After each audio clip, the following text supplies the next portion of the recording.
vous salue dans le nom de Jésus-Christ. Vous ne m'avez pas dit Amen.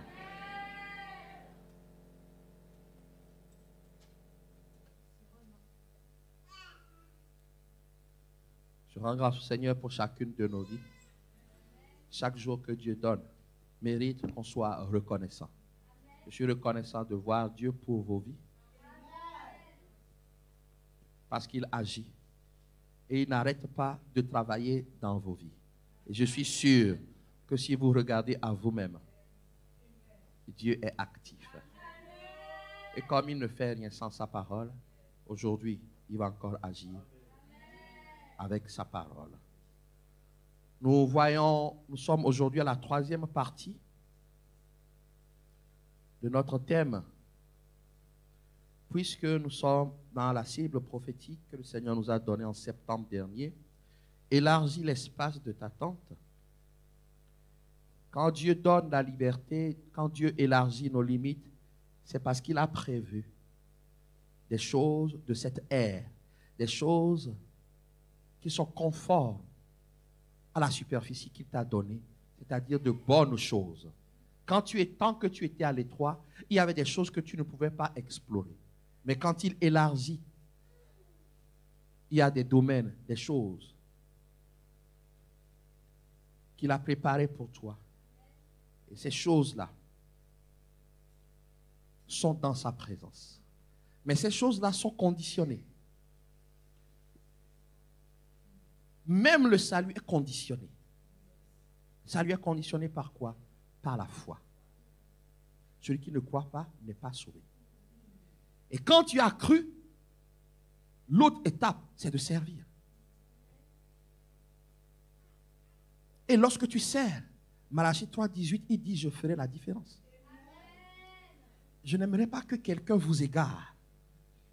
Des jeunes de tel, des trucs, on va faire tel truc, on va faire tel truc. Tu ne sers pas Dieu. Tu ne recevras pas la part des serviteurs.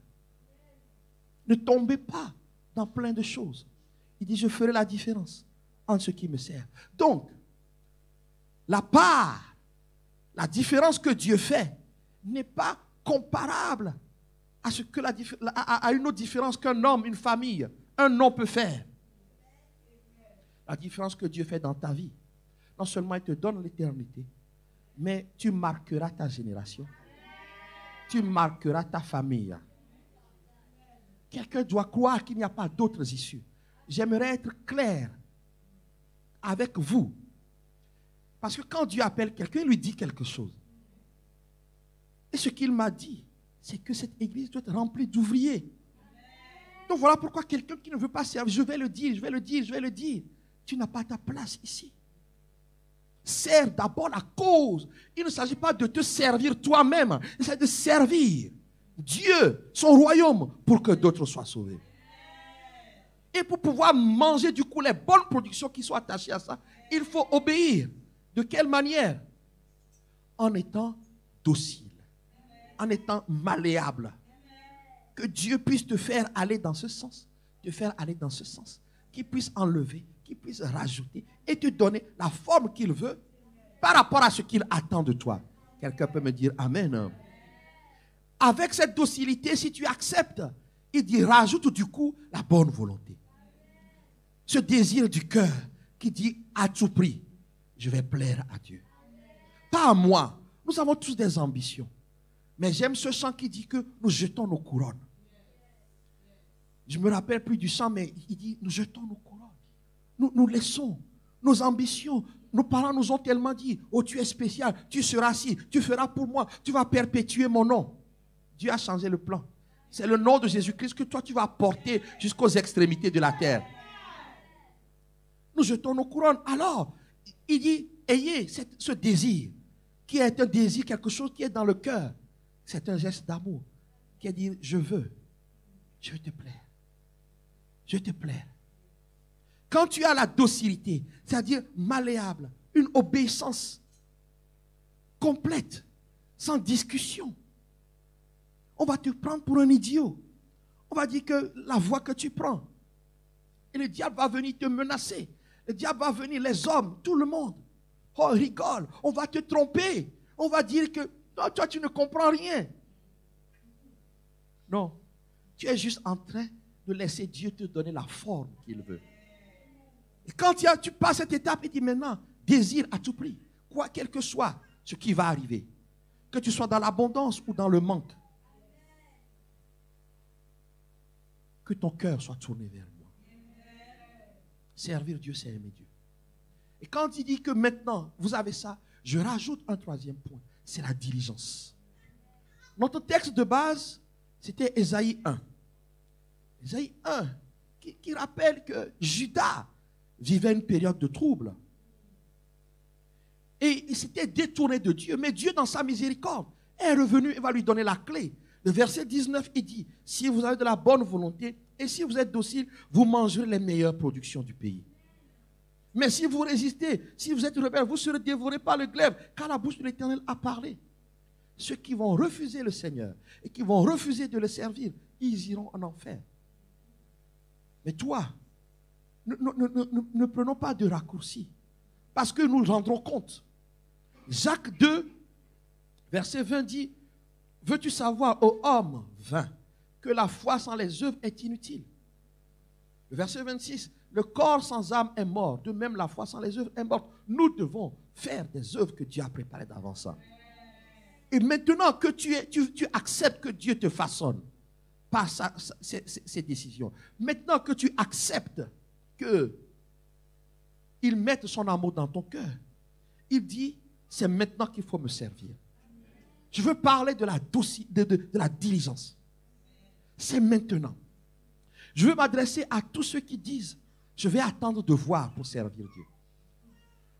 Je m'adresse à tous ceux qui disent, s'il n'a pas fait ça pour moi, je ne le ferai pas.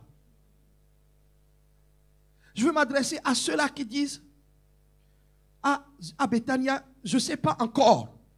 Si tu ne sais pas encore, tu ne sauras jamais. Pas. Je veux m'adresser à ceux-là qui sont inconstants. Je veux m'adresser à ceux-là qui sont le cœur pur. C'est un cœur qui est centré sur ce que Dieu demande. Regardez les satellites. Moi, je ne suis pas astrophysicien, je suis économiste. Donc, ce que je peux dire, ça peut paraître une aberration. Mais ce que j'ai compris, avant que le truc ne soit lancé, on lui fixe une trajectoire et tout ça. Quand on tac, tac, tac, on dit, non, 1, 2, 3, il part. Quand il rentre dans l'atmosphère, à un moment donné, il suit la trajectoire qu'on lui a fixée. Si se dévie, il crache. Et c'est sans délai. Il ne dit pas, bon, je vais observer, je suis au-dessus de l'Australie, je vais m'arrêter un peu pour regarder l'Australie. Non, tu dois passer, tu passes. Tu fais la chose autant que Dieu a voulu. Bethania est sur orbite. Parfois, ça fait mal. Tu te dis, mais ok, il y a ça, on avance, et puis, non, nous sommes sur orbite. Si ce n'est pas notre génération, nos enfants feront. Mais je crois que nous ferons. La diligence. Je veux m'adresser à ceux-là qui disent que,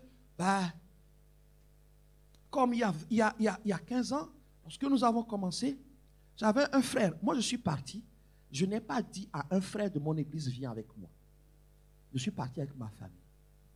Et un frère qu'on a mis dehors est venu me trouver. Mais quand il est venu, il a dit non, quand même. Ce jeune converti là, quand même, il est sérieux. Il n'est pas en train de jouer. Je ne suis pas en train de jouer. Jamais je ne jouerai avec Dieu. Et à un moment donné, lui, il était plus ancien que moi. Mais ce n'est pas été comme ça. Tantôt je sers, tantôt je ne sers pas. C'est quand j'ai envie que je le fais. Alors j'ai commencé à dire, lui ne peut pas être mon exemple. La preuve va être faite. Un jour, il me dit, Geoffroy, ce n'est pas le moment de servir Dieu. Je n'oublierai jamais. Votre chrono là n'est pas bon. Il faut me l'ajuster. Pas me mettre la pression avec votre chrono là. Il n'est pas bon. Regardez la feuille. Je n'oublierai jamais. Je n'oublierai jamais. Ce n'est pas le moment. Nous sommes 16 ans après. Je ne sais même pas s'il prie encore. Toi qui te dis, ce n'est pas le moment de m'engager pour le salut des âmes. Il faut que Dieu traite d'abord mon problème. C'est un faux calcul. C'est un faux calcul. Je m'adresse à ceux-là qui disent, nous avons le temps. Tu n'as pas le temps. Nous n'avons pas le temps. Nous n'avons pas le temps. La diligence, bien-aimé dans le Seigneur. Je veux le dire clairement et posément. Parce que moi, comme toi, nous sommes concernés. Nous sommes concernés. Alors, s'il y en a qui disent, je ne suis pas concerné, regarde bien ta vie. Est-ce qu'il t'arrive encore de dire, je le ferai après? Quand tu sens que Dieu t'appelle, viens prier, oh non, j'irai après. Là, je ne parle même pas de ça, je parle de ta propre vie.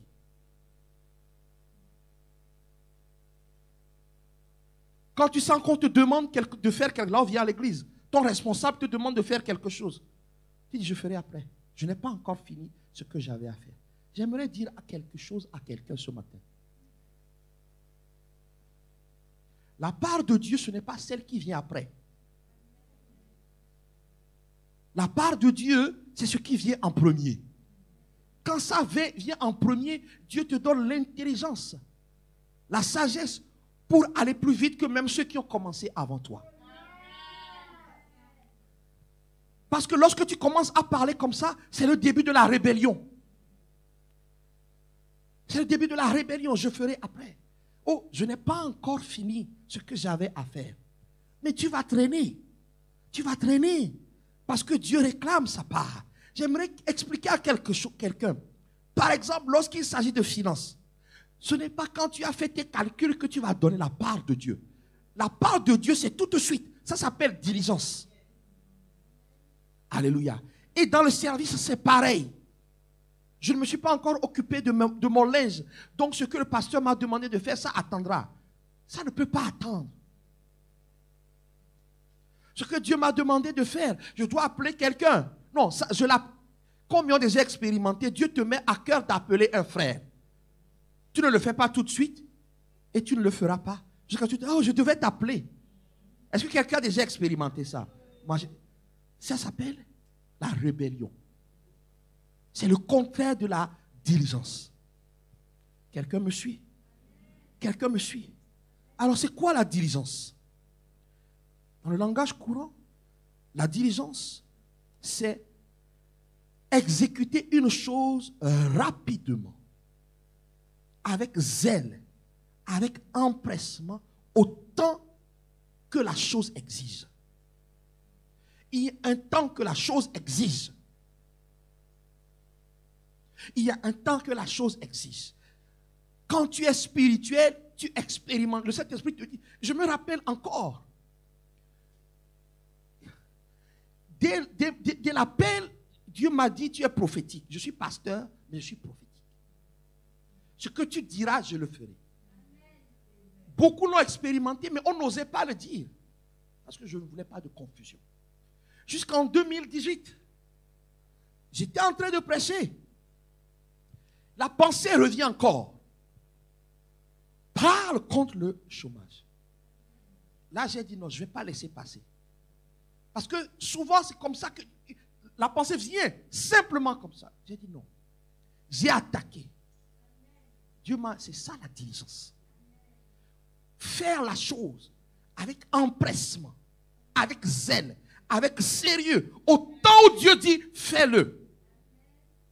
Mais Dieu nous dit, priez pour que les âmes soient sauvées. Pourquoi vous ne vous empressez pas de rentrer dans cette vision?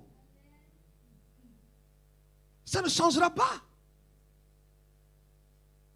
Je parle, j'ai 2 enfants, je leur dirai jusqu'à ma mort. Mais chacun d'entre eux répondra devant Dieu.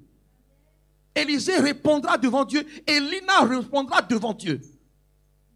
Est-ce que j'ai ce que mon père me disait? Est-ce que j'ai répondu au temps convenable? Ou j'ai dit, je ferai après? Ils sont là, je leur dis devant vous. Ce que je leur dis, je vous le dis aussi. Je ne vous amènerai pas ailleurs que ça. Donc, la diligence, c'est de faire. Avec empressement, avec zèle, avec amour, au temps où Dieu décide. Il y a des moments où tu dois comprendre, mon frère, ma soeur, que Dieu ouvre des fenêtres. Il faut rentrer parce qu'elles se ferment. Je connais ses parents, quand il dit il ouvre, personne ne peut fermer. Mais quand il ferme, personne ne peut ouvrir. Jésus est venu au temps opportun pour faire la chose. Je vous dis, cette église, s'il vous plaît, si vous voulez rester ici, rentrez maintenant dans la vision du salut des âmes. Quand nous serons dedans, l'affermissement viendra. La consolation viendra. Tu veux l'onction? L'onction viendra. C'est faire avec sérieux, empressement. Le mot qui est utilisé quand on parle de diligence dit une décision tranchante. Quelqu'un doit se décider ce matin pour le royaume. Quelqu'un doit se décider ce matin pour cette église. Oh, dis-moi bien amen. Je ne veux pas marcher avec ceux qui ont le cœur double. Je ne veux pas marcher avec ceux qui je viendrai voir. Non, si tu as cette pensée, pars. Parce que ici, tu ne seras. L'onction qu'il y a sur moi, qui vous a prouvé. Y a-t-il quelqu'un qui peut dire, sur ces 2 années, que Dieu ne l'a pas touché? Dieu ne l'a pas visité. Ceux qui avaient faim, Dieu a donné à manger. Ceux qui étaient au chômage, Dieu a donné le travail. Ceux qui étaient malades, Dieu a guéri. Ceux qui étaient sans toit, Dieu a donné le toit. C'est que le Dieu du pasteur Geoffroy fonctionne. Dieu nous attend. Mais il dit, si je ferme la porte, si je ferme la fenêtre, beaucoup vont regretter.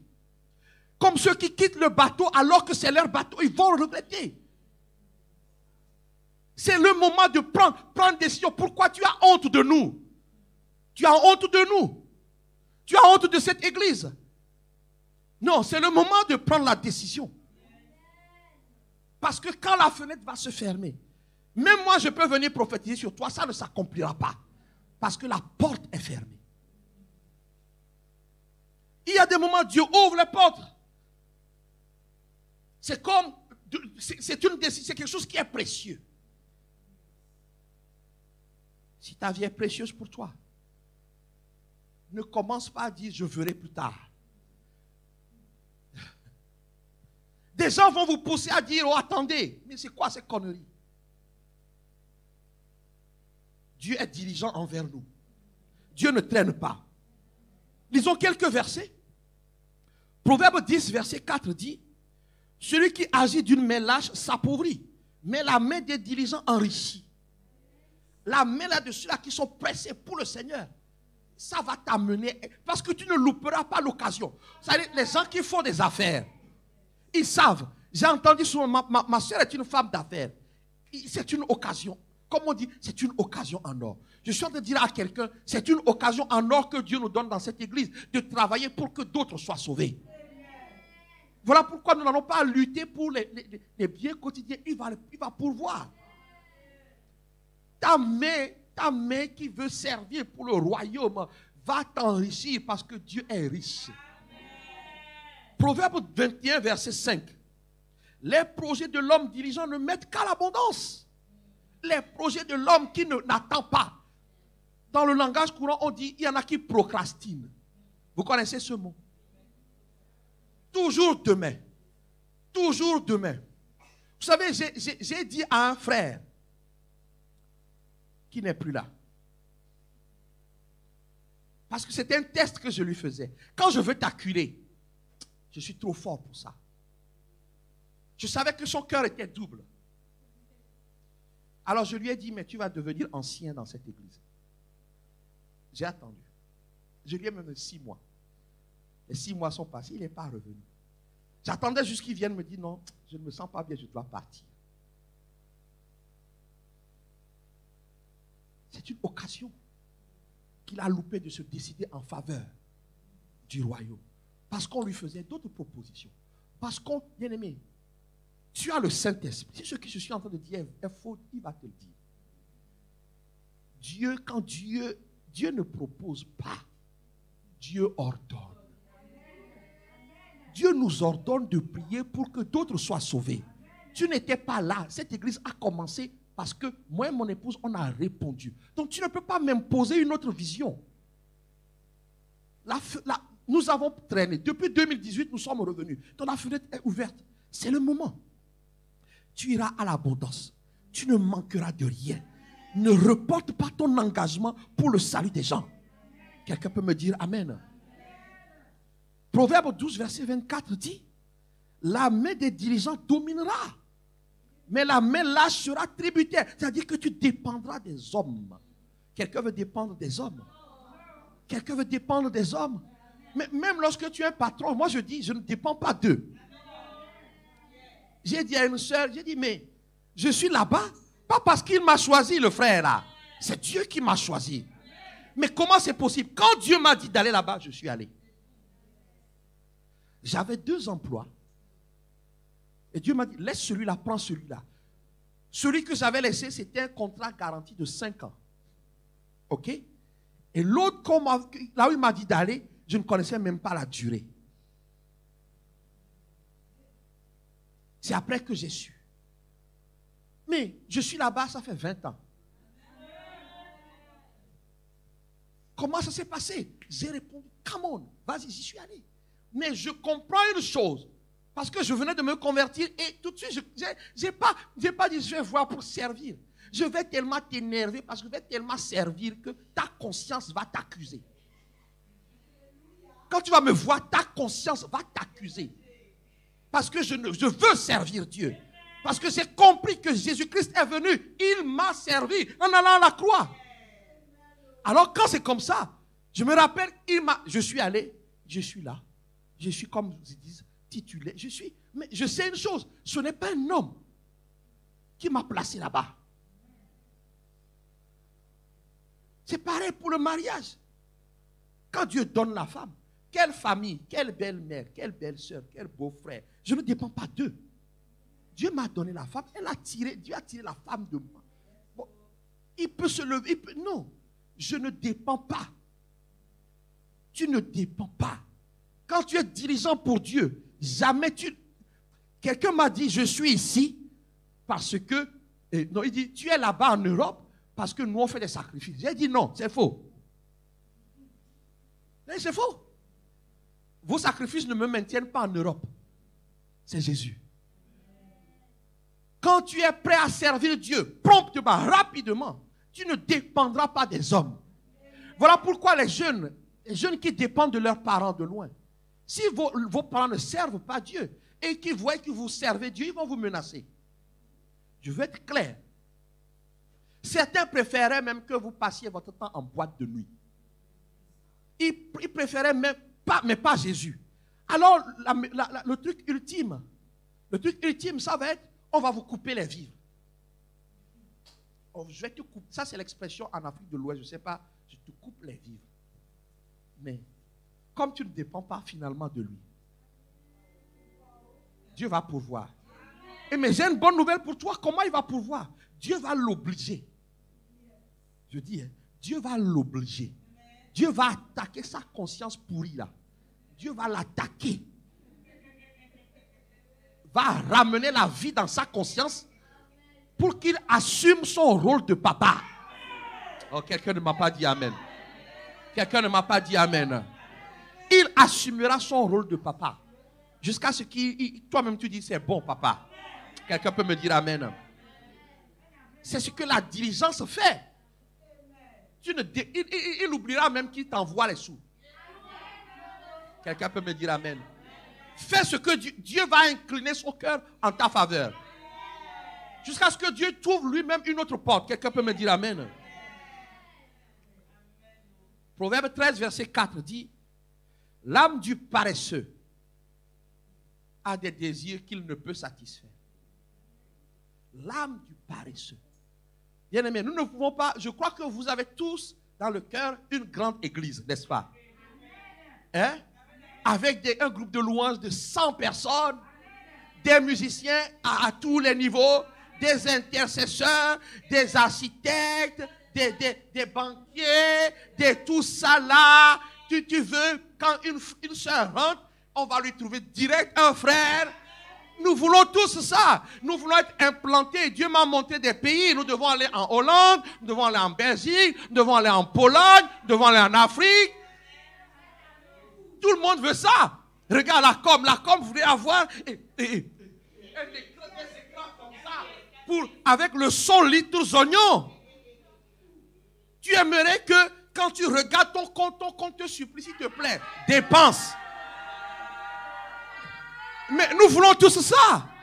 Mais la Bible me dit que si tu es paresseux, ça ne va pas arriver. Mais comment ça va arriver? L'âme des hommes diligents, ceux-là qui sont pressés de servir Dieu, ceux-là soient pressés. Parce que ce que tu veux, en fait, toi-même, tu ne peux pas y arriver. Ce que tu veux, toi-même, tu ne peux pas y arriver. Frère, tu as déjà fabriqué une femme? La femme qui va te convenir avec son sale caractère. Mais Dieu dit qu'elle te convient. Tu ne vas pas la trouver par toi-même. C'est Dieu. Même les païens profitent de cette grâce. Mais et toi, c'est normal que Dieu te trouve. Tu veux une femme de 3 mètres avec des jambes comme ça. Mais Dieu dit, ce n'est pas ça qui te conviendra. En fait, il dit ce que tu veux, c'est le bonheur. N'est-ce pas? Au final, c'est le bonheur que tu veux. Alors il dit, travaille pour ça. Comment tu vas travailler? Il ne s'agit pas d'aller au bois de Boulogne pour aller sonder les femmes qui passent là. Non, tu ne vas pas. Oh, je suis un grand évangéliste. Je vais évangéliser les prostituées. Gloire à Dieu. Si Dieu te dit ça, gloire à Dieu. Mais ce que je sais, celle qui te convient, il n'y a que Dieu qui peut la fabriquer. Matthieu 6, 33 dit que le reste sera donné. Engage-toi, s'il vous plaît. Engage-toi. Et vous savez quoi? Dieu nous a juste dit d'abord de prier pour le salut des âmes. Si toi tu ne veux pas aller dans la rue, engage-toi. Mais les heures d'assaut, pourquoi tu ne te connectes? Non, pourquoi tu ne viens pas à l'église? Juste 1 heure. Ah, Dieu m'a fait une leçon cette semaine. Il m'a fait comprendre cette heure-là, il la faut dans ma vie. J'ai beau prier le matin, le midi. L'heure d'assaut, il la veut. Mais le reste va t'être donné. Si tu es diligent pour Dieu, c'est le moment. Quel calcul on te propose? Mais qu'est-ce qu'il a dit dans Isaïe 54? Ne calcule pas la dépense. C'est le moment. Diligence, dis avec moi diligence. Dis avec moi diligence. Donc les désirs, si tu es paresseux, tu n'auras pas. Mais si tu travailles, ton âme sera satisfaite. Ce que Dieu va te donner va te satisfaire. Quelqu'un peut me dire amen? Est-ce que quelqu'un peut me dire amen? Ton amen ne m'encourage pas à poursuivre. Il faut que ton amen me pousse à poursuivre. Encore, ton amen doit me pousser à poursuivre. Alléluia. Alléluia. Tu comprends que c'est pour ton bien que Dieu parle de diligence. Ne traîne pas dans ta propre vie, mais dans ton engagement pour Dieu. Vous savez,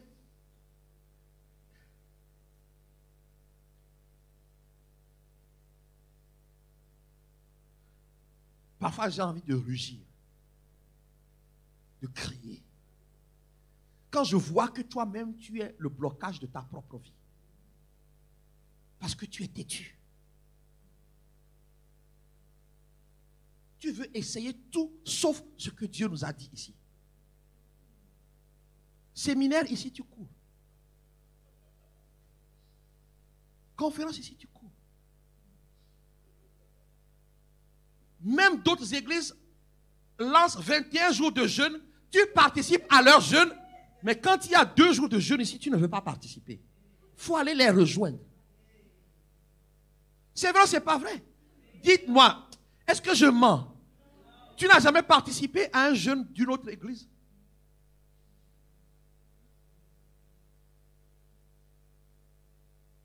Mais tu n'y es pas.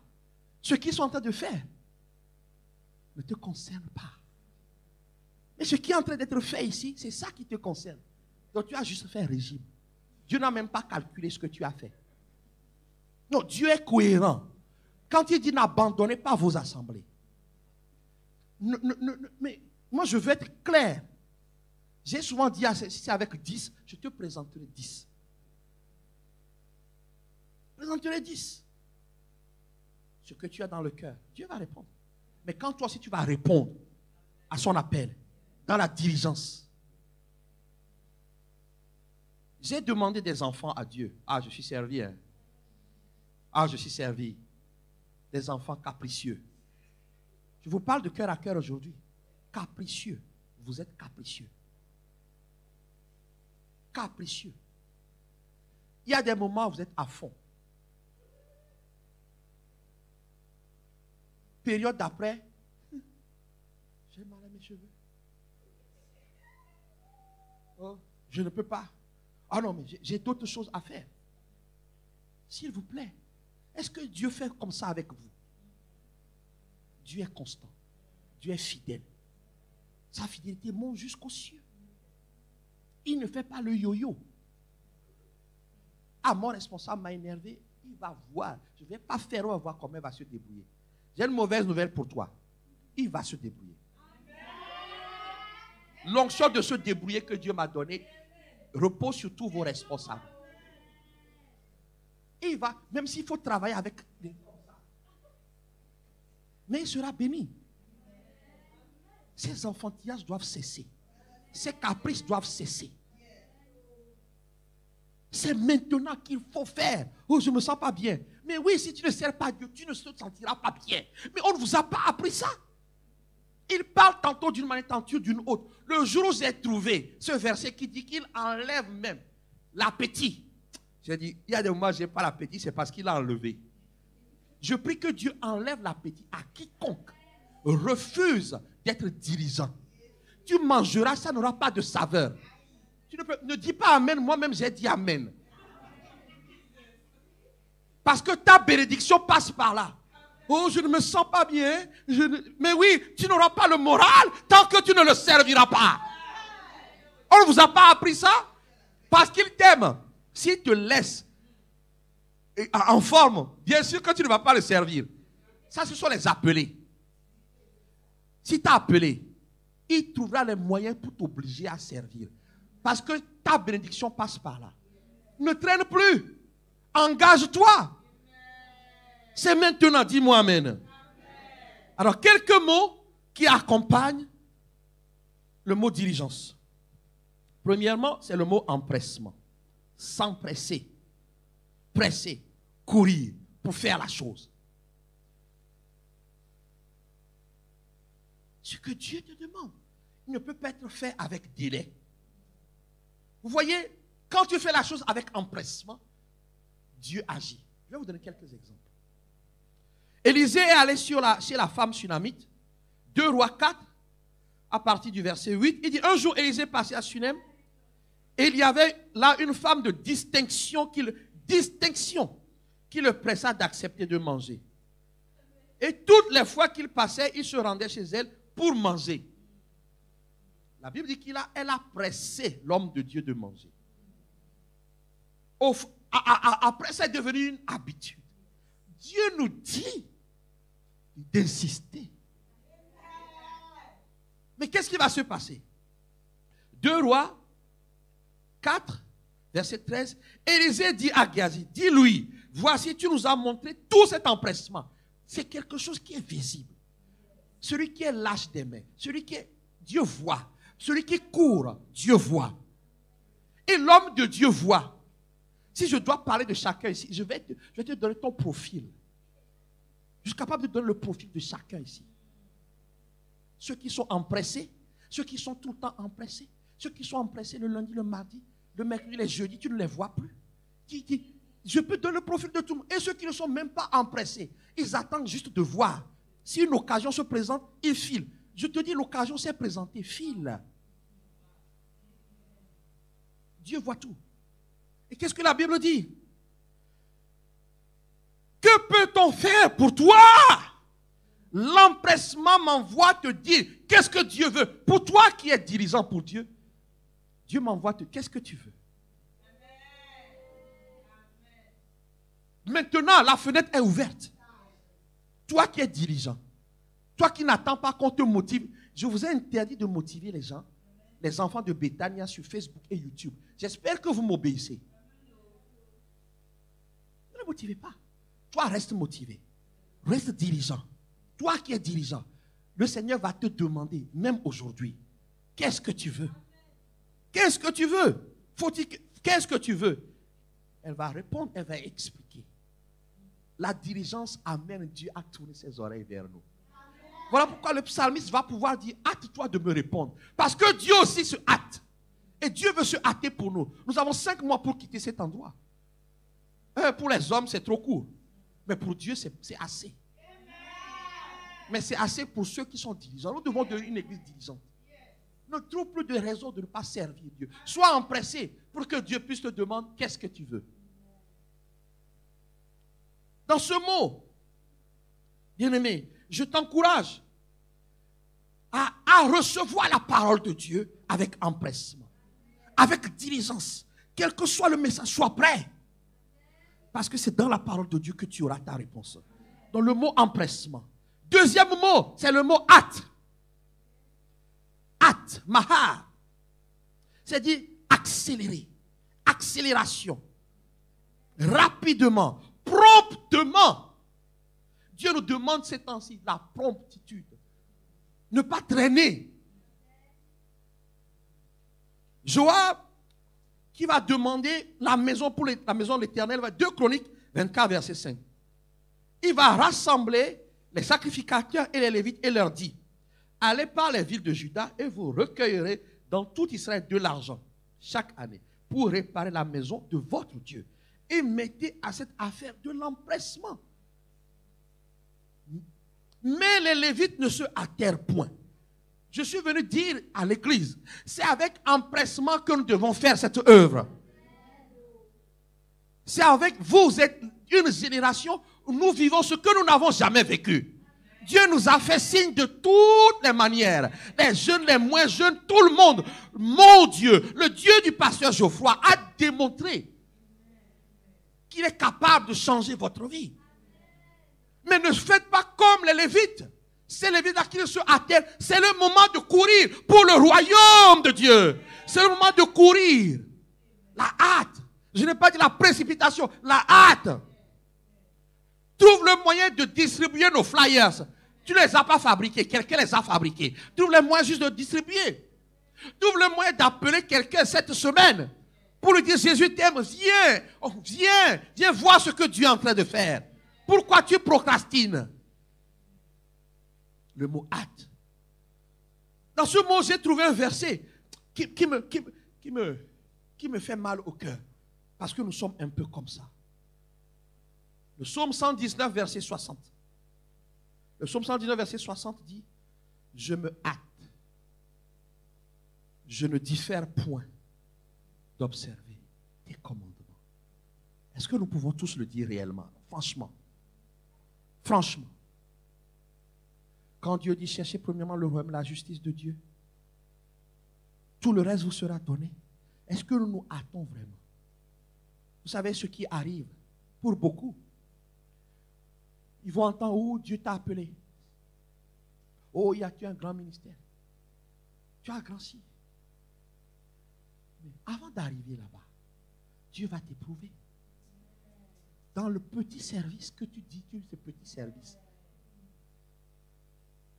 Ça ne t'intéresse pas. Tu dis, je ferai après. Quand Dieu dit pardonne, tu dis, je pardonnerai après.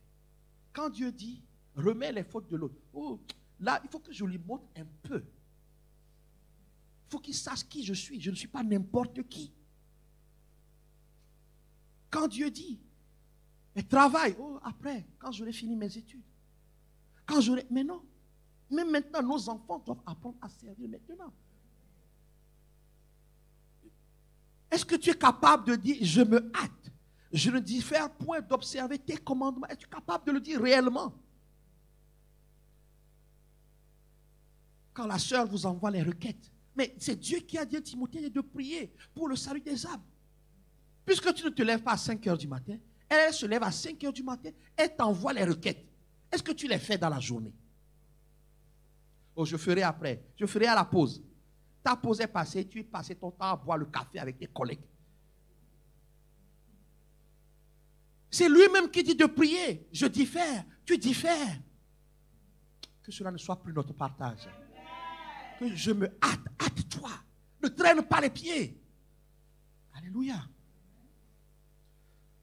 Quand vous lisez dans l'Ancien Testament, quelques situations bibliques complémentaires que je vais vous partager. Vous savez, la diligence qui est de faire au bon moment, rapidement, quand Dieu demande, ça change la vie. Et notamment lorsque Dieu existe des gestes prophétiques. Quand il leur a dit de tourner autour de Jéricho, je suis sûr qu'il y avait des philosophes. Donc, pour prendre la ville là, moi je vais tourner, mais ça n'a pas de sens. Mais Dieu n'a pas de sens. Il est hors sens. Il est au-dessus du sens. Il est en dehors de ton sens. Et le surnaturel dépasse ton sens. La diligence, c'est, vous voyez, quand ils devaient partir, Exode 12, verset 11, Dieu va leur dire, vous mangerez à la hâte. C'est la Pâque de l'Éternel. Vous mangerez. Dieu était en train de le dire. Jésus-Christ était en train d'être annoncé. Il était en train de dire, je vais passer outre. S'ils avaient refusé. Vous savez, dans cette église, il y a des moments où on vous dit, mets la main sur ton cœur. Tu les mets dans ta poche. Mais c'est ton problème. J'aimerais que quelqu'un comprenne que ce n'est pas un lieu de jeu ici. C'est une armée. Au final, mais ils se sont tous levés, ils ont tourné autour de Jéricho. La Bible ne dit pas qu'il y en a un qui est resté. Pourquoi toi tu veux rester dans cette église? Je fais ce que je veux. Non, je te repère, je te vire. Parce que tu es comme Akan au milieu de nous. C'est l'armée du Seigneur qui va conquérir le territoire que Dieu nous a laissé. Au moment où il dit, mange à la hâte. Et au moment où Dieu va te réveiller en pleine nuit. Et tu entends qu'on a tapé en dessous de tes pieds. Mais tu vas négocier quoi? Lève-toi, mets-toi à genoux et prie. C'est prophétique, tu vas déclencher quelque chose. Quelqu'un me dit Amen. Il y a des moments où Dieu nous demande rapidement de nous hâter pour arrêter le péché. Quand Moïse était parti le voir, Deutéronome verset 9, verset 12, chapitre 9, verset 12, il va dire, lève-toi, descends, en hâte d'ici, car ton peuple que tu as fait sortir d'Égypte, c'est corrompu. Ils se sont promptement écartés de la voie que je leur avais prescrite. Donc Dieu dit à ce moment-là, c'est ton peuple. J'aimerais que quelqu'un comprenne. Le rôle du pasteur, je ne suis pas un bisounours. Je ne suis pas un distributeur de bonbons, sauf pour mes petits-enfants. Dès que je vais finir le culte là, ils vont se mettre en rang tout à l'heure pour venir prendre leurs bonbons. Il n'y a qu'eux qui ont le droit pour le bonbon. Mais quand il y a le péché, Dieu dit prends position. Rapidement. Il dit descends. Je dis à quelqu'un descends. Observe ta propre vie. Mais Dieu va dire c'est ton peuple. Vous avez remarqué ça? Dieu va dire à ce moment, Moïse, c'est ton peuple. Quand je suis ici en tant que pasteur, Dieu vous considère comme le peuple qu'il m'a donné. À paître.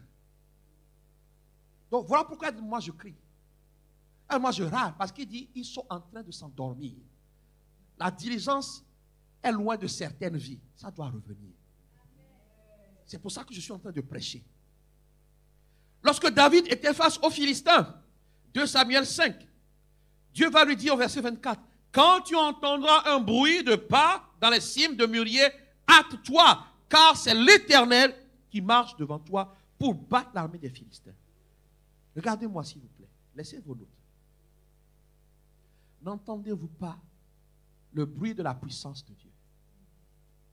N'entendez-vous pas ce bruit qui fait que tu étais dans une situation compliquée, Dieu est intervenu?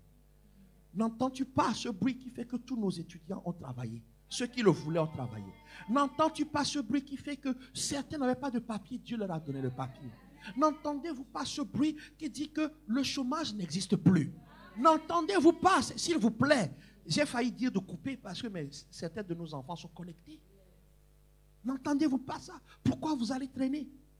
Pourquoi vos responsables doivent vous faire, vous les appeler pour que vous... Parfois ça me fait rire. Je suis dans le groupe. Il y a une responsable qui dit, mais pourquoi personne ne répond? Ce n'est pas normal.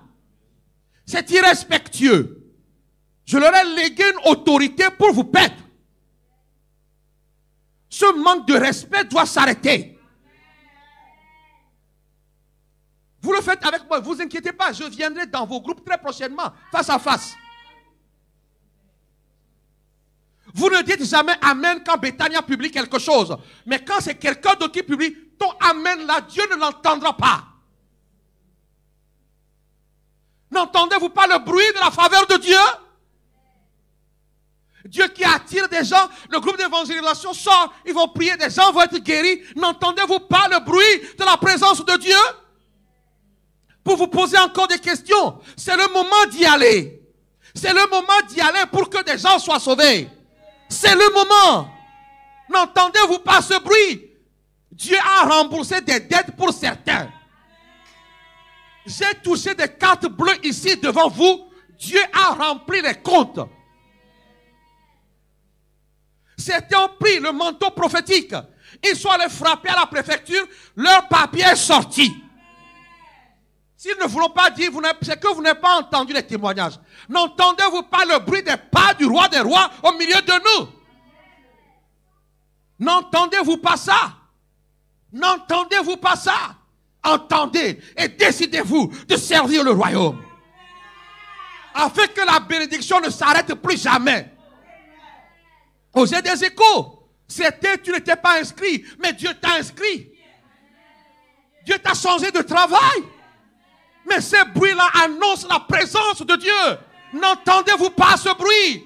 N'entendez-vous? Pourquoi vous allez avoir des mêmes molles? Pourquoi nous allons avoir des mêmes molles? Ce n'est pas ce que Dieu veut. C'est le moment. Tu veux que ta situation reste en haut. C'est le moment. C'est ce que David a fait. Et tant qu'il a marché au bruit, plaise au Seigneur que tu puisses entendre avec les yeux de l'esprit. J'ai dit entendre avec les yeux. Comme la Bible dit de voir la parole. Habakkuk devait voir la parole. Moi je dis entends avec les yeux.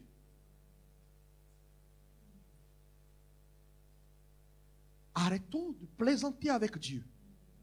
Il n'est pas à notre disposition. Toutes les preuves ont été faites. Voilà pourquoi certains pensent qu'ils peuvent reproduire ce que Dieu fait ici. Ils ne peuvent pas. They cannot. Ils ont une autre onction. C'est ça qui. Mais celle que Dieu a déposée ici, c'est pour nous. Quelqu'un peut me dire amen. Quelqu'un peut me dire amen. Sois comme David, entends le bruit. Tu veux un changement, sois comme Zachée. Luc 19. La Bible dit que Zachée va se hâter de descendre pour aller à la rencontre de Jésus. Quelqu'un doit prendre sa situation. Je cours. Je cours. Il court. Verset 6, si vous cherchez le verset. S'il vous plaît. Lorsque Pierre était en prison, acte 12. La Bible dit qu'il était en prison. Enfermé. Mais voici un an, verset 7. Un ange du Seigneur survint et une lumière brilla dans la prison. L'ange réveilla Pierre et le frappa du côté. Dit, lève-toi promptement. C'est le moment de nous lever promptement. Toute chaîne qui embarrasse, qui bloque quelqu'un est brisée ce matin. Parce que Dieu veut que tu le serves. J'annonce. Es-tu décidé à le servir? Aucune prison, aucune chaîne ne pourra te retenir. Si tu te décides d'être diligent envers le Seigneur. La Bible dit qu'il s'est levé promptement. Il dit, au fait, je ne me sens pas trop bien en prison. Je vais attendre qu'on vienne d'abord. Mais de quoi tu parles? Jésus-Christ libère. Et quand nous le servons, nous garantissons une position d'homme et de femme libre. Mais Paul et Pierre ne pouvaient pas être bloqués parce que son appel ne peut pas être bloqué. J'annonce que ton appel ne peut pas être bloqué. Si tu es prêt à servir Dieu, aucune prison, sois prompt ce matin. Prends une décision ce matin de servir Dieu. La Bible dit que lève-toi promptement. Et les chaînes tombèrent de ses mains. J'annonce, celui qui décide d'être diligent, de ne plus être coussi-coussa, inconstant, capricieux. Les chaînes tombent ce matin. Dis-moi amen. Et l'ange va lui indiquer, on reviendra une autre fois. Mets ta ceinture, c'est-à-dire la vérité. Mets les sandales. Les sandales, c'est quoi? C'est le zèle. Le zèle. Le zèle. Le zèle. Le zèle. Le zèle. C'est tellement simple de dire, ok, je veux. Je suis docile. J'ai la bonne volonté. Je me lève. Le zèle. Le zèle. Paul va raconter son appel, acte verset 22, et nous allons au verset 16.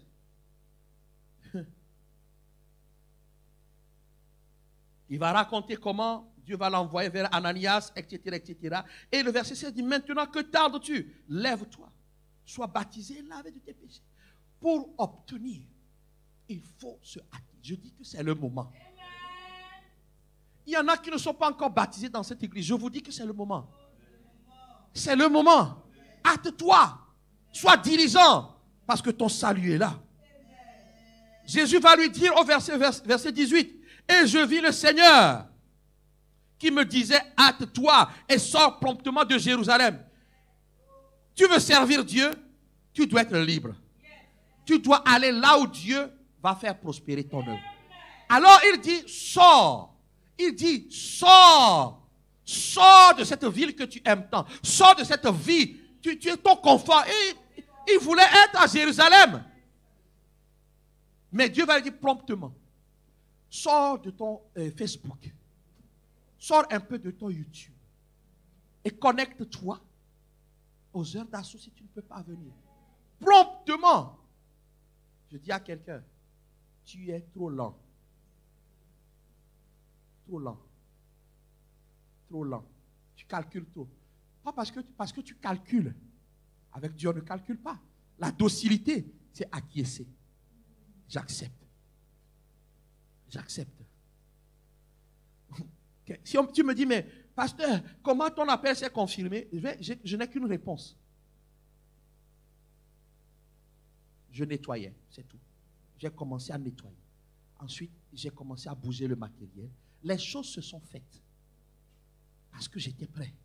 Et aujourd'hui encore, je m'attends. Parce qu'il y a des gens qui sont meilleurs que moi. Et je dois atteindre leur niveau.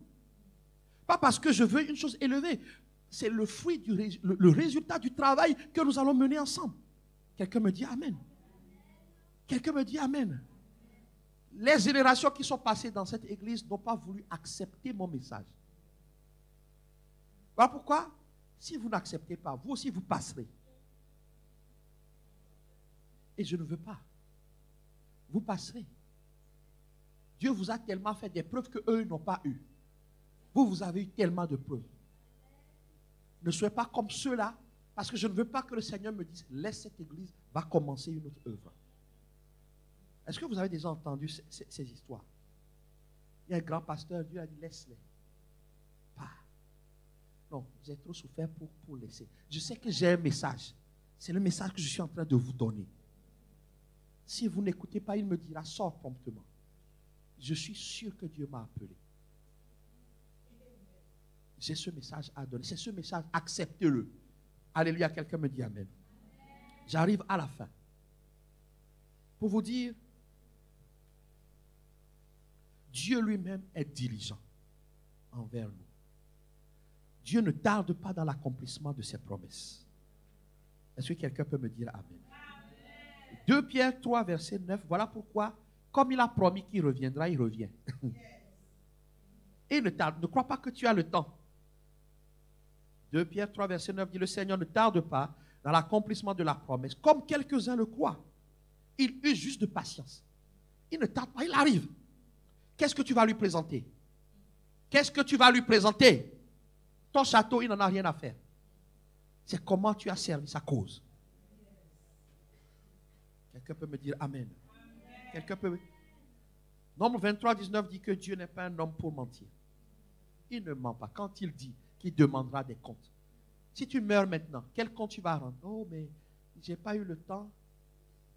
Moi, ce que je vous dis, parfois, je le dis à mes enfants. Ah, je n'ai pas eu le temps de parler à mes amis. Je n'ai pas eu le temps de parler à mes amis. C'est ça que tu vas le dire. Je n'ai pas eu le temps. Je n'ai pas eu le temps. Je n'ai pas eu le temps. Non, lui, il a promis qu'il reviendra. Alors, il revient. Il ne ment pas. Ma prière, c'est que d'un vol rapide, Dieu envoie un ange répondre à celui qui est diligent. Mais qu'est-ce qu'il raconte? J'ai trouvé ça dans la Bible. Daniel 9, verset 21 dit, je parlais encore dans ma prière quand l'homme Gabriel, que j'avais vu dans une vision, s'approcha de moi d'un vol rapide. Au moment de quoi? Au moment de l'offrande du soir. Au moment du service. Au moment du service. Il y a un ange qui est à côté de toi. Il y a un ange qui est à côté de toi. Esther, il y a un ange qui est à côté de toi.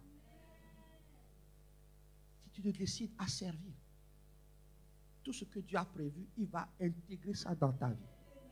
D'un vol rapide. Est-ce que quelqu'un peut dire avec moi d'un vol rapide? Je prie qu'il n'y ait plus rien qui soit en retard dans ta vie. Je prie que parce que tu as pris la décision de servir à tout prix, qu'il n'y ait plus de retard dans ta vie. Je terminerai en disant ceci. Dieu nous a encouragés à être dociles. Dis avec moi docile. À avoir une bonne volonté. Dis bonne volonté avec moi. Et à être diligent. Ne reporte pas à demain ce que Dieu te demande maintenant.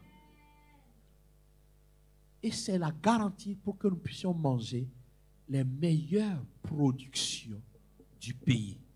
Il est impossible que la France se refuse à toi si tu es diligent pour Dieu. Il est impossible que la Belgique se refuse à toi si tu es diligent. Il est impossible que ton pays se refuse à toi si tu es diligent pour Dieu. Juste quelque chose à ne pas faire dans ces temps-ci. Premièrement, je n'ai pas le temps de se précipiter parce que tu auras beaucoup de mauvais conseillers qui vont venir. Ne te précipite pas. Ne te précipite pas pour désobéir. Ecclésiaste 7, verset 9 dit, ne te hâte pas pour t'irriter. Quand je veux mettre en colère, ma femme me dit, reste calme. C'est une bonne conseillère pour moi. Quand c'est son tout moi, si je lui dis, reste calme. Voilà pourquoi j'annonce que 2 valent mieux qu'un. Et que ton deuxième est sur le chemin. Pas de précipitation. Ne te hâte pas de rentrer en contestation avec des gens qui te méprisent. Hâte-toi plutôt de faire ce que Dieu attend de toi. Ne sois pas négligent. Ça, c'est le conseil de père que je suis en train de vous donner. Ne soyez pas négligent. Prenez l'affaire de Dieu au sérieux. Prenez les choses de Dieu au sérieux. Si tu te lèves pour aller travailler, pour être à l'heure, quand Dieu te dit de prier, lève-toi pour prier. Quand c'est l'heure de l'église, pourquoi tu vas arriver en retard? Ne sois pas négligence. Le travail que tu fais, ne sois pas négligent. Dis-moi amen. Et Esdras 4, verset 22 dit, non, 2 Chroniques 29, 11 dit, maintenant mes fils, cessez d'être négligents. Et j'aimerais que, parce que vous avez été choisis par l'Éternel, je m'adresse à vous. Vous avez, toi qui m'entends, vous avez été choisis par l'Éternel. Ce que Dieu choisit, Dieu ne permet pas qu'il soit négligent.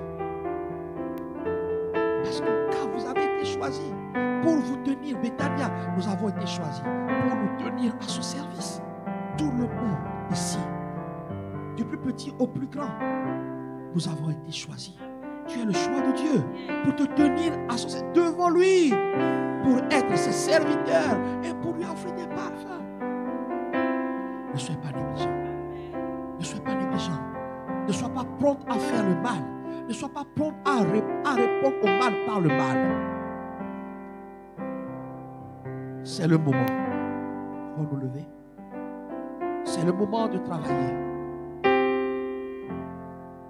pour répondre à la grande commission. Faites de toutes les nations des disciples. C'est le moment. Bien-aimé, ne reporte pas. C'est ce que Matthieu 28, 19 dit. Pour cela, mon conseil pour toi, ne reste pas centré sur toi. Quand on commence à être centré sur toi, c'est comme ça que le diable a voulu. Le diable a dit, je ne me sens pas bien. Je vais monter à la montagne et je vais précipiter Dieu par terre. Ceux qui ne comment je ne me sens pas bien. Je ne me sens pas bien. Bon, c'est l'église qui ne veut pas. Tu es centré sur toi. Tu veux qu'on t'appelle pasteur. Tu veux qu'on t'appelle prophète. Tu veux qu'on t'appelle ci. Tu veux qu'on t'appelle ça. Que tout le monde se roule par terre pour toi. Tout le monde, tu veux être le centre. Ce n'est pas ce que Jésus veut. Il faut que le frère qui est en face de toi compte autant que toi. Que celui qui n'est pas sauvé compte autant que toi. Le reste viendra. Agé 1,9 dit, vous comptiez sur beaucoup. Et voici, vous avez. Vous l'avez rentré chez vous, mais j'ai soufflé dessus. Pourquoi? À cause de ma maison qui est détruite. Tandis que vous vous empressez chacun pour sa maison. Il y a des vies qui sont détruites aujourd'hui. Satan malmène des gens. Satan les fait souffrir. Satan veut les amener en enfer. Même des frères en Christ. Mais au moins des frères en Christ, ils ont des frères ou des sœurs en Christ. Mais les païens, ton ami, ton patron, ton père, ta mère, peut-être qu'il te fait souffrir. Mais est-ce que tu sais que s'il est sauvé, ça va s'arrêter? Est-ce que tu sais que si tu pries pour son salut, ça va s'arrêter? Je veux encourager quelqu'un à ne pas être centré sur c'est moi, ma situation. Dieu ne veut pas, dans le royaume, on ne pense pas comme ça. Dans le royaume, on pense à ceux qui sont perdus. Je t'encourage à être parmi ceux qui pensent pour ceux qui sont perdus. Tu seras récompensé. Daniel 12:3 dit que Dieu va t'appeler intelligent. Dieu dit que tu vas briller. Je veux dire à quelqu'un, tu vas briller. Je veux dire à quelqu'un, sois dirigeant pour le Seigneur. Tu vas briller. Tu seras une référence. Lorsque quelqu'un brille, tout le monde a envie que cette personne soit présente dans sa vie. Tu seras désiré. On attendra que tu viennes avant que la fête ne commence. Quand tu n'es pas là, on ne commencera pas. On attendra que tu viennes bénir la cérémonie. On attendra que tu viennes bénir les choses. Parce que tu brilleras tellement. La vie de Dieu resplendira. Mais pour ça, il faut enseigner la justice.